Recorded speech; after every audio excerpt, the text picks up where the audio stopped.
Assalamualaikum warahmatullahi wabarakatuh. Bertemu kembali dengan pembelajaran bahasa Indonesia. Kali ini kita akan membahas tentang teks biografi, meneladani karakter unggul tokoh biografi. Adapun pengertian dari biografi, biografi adalah riwayat hidup seseorang yang ditulis oleh orang lain.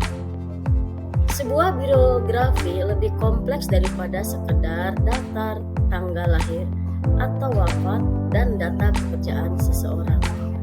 Dalam biografi dijelaskan secara lengkap kehidupan tokoh sejak kecil, riwayat pendidikan, karir perjuangan, bahkan sang tokoh meninggal dunia dipaparkan dalam biografi.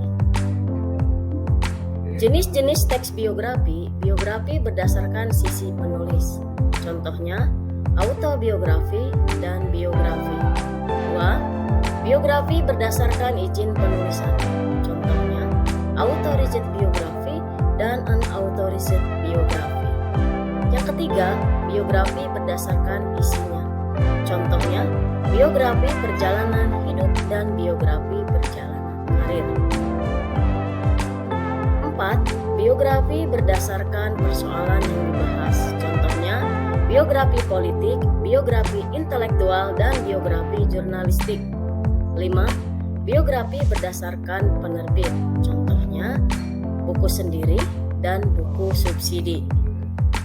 Adapun struktur teks biografi, yang pertama orientasi, yang kedua peristiwa atau masalah, dan yang ketiga reorientasi. Selanjutnya kita lihat analisis dari teks biografi tokoh Chairil Anwar. Yang pertama adalah orientasinya. Chairil Anwar dilahirkan di Medan 26 Juli 1922. Ayahnya bernama Tulus, mantan Bupati Kabupaten Indragiri, Riau, sedangkan ibunya Saleha berasal dari Situju 50 kota. Dia masih punya pertalian keluarga dengan Sultan Syahrir, Perdana Menteri pertama Indonesia. Chairil Anwar dibesarkan dalam keluarga yang kurang harmonis. Chairil Anwar adalah anak satu-satunya dari pasangan Tulus dan Saleha, anak tunggal. Orang tuanya selalu memanjakannya, namun cenderung bersikap keras kepala dan tidak ingin kelihatan sedikit cerminan dari kepribadian orang tuanya. Peristiwa dan masalah. Chairil bersekolah di Hollands Indigenous School yang kemudian dilanjutkan di Mulong, tetapi tidak sampai tamat.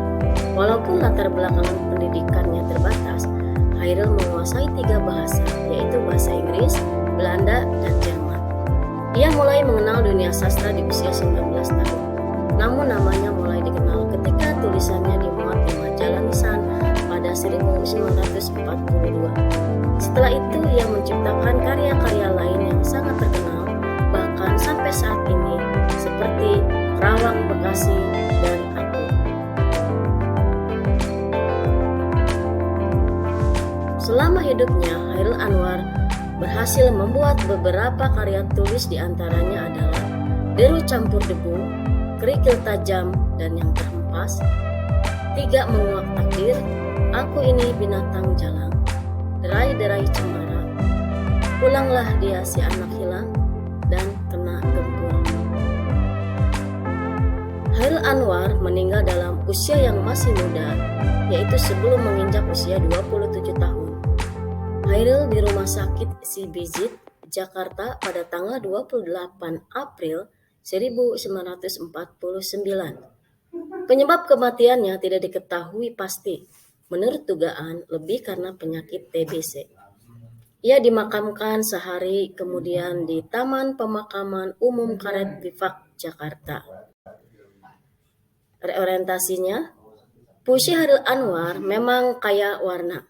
Karya-karya puisinya bertema perjuangan atau herois, puisi cinta ataupun puisi tentang pandangan keagamaan. Semua tulisannya dikompilasi dalam 3 buku yang diterbitkan oleh Pustaka Rakyat. Makamnya pun diziarahi oleh ribuan pengagumnya dari masa ke masa.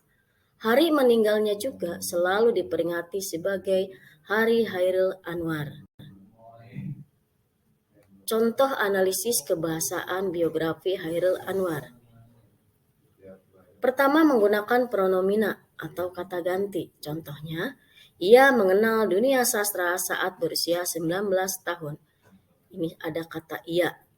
Itu adalah kata ganti pronomina. Dua, menggunakan kata kerja tindakan atau verba material. Contohnya, Hairil Anwar menciptakan karya-karya yang sangat terkenal. Di sini ada kata tindakannya adalah menciptakan. Ketiga, menggunakan adjektiva atau kata sifat. Contohnya, Hairil cenderung bersikap keras kepala. Di sini ada kata keras kepala yang menunjukkan adjektiva. Yang keempat, menggunakan kata kerja pasif. Contohnya, Hairil dibesarkan dalam keluarga yang tidak mampu.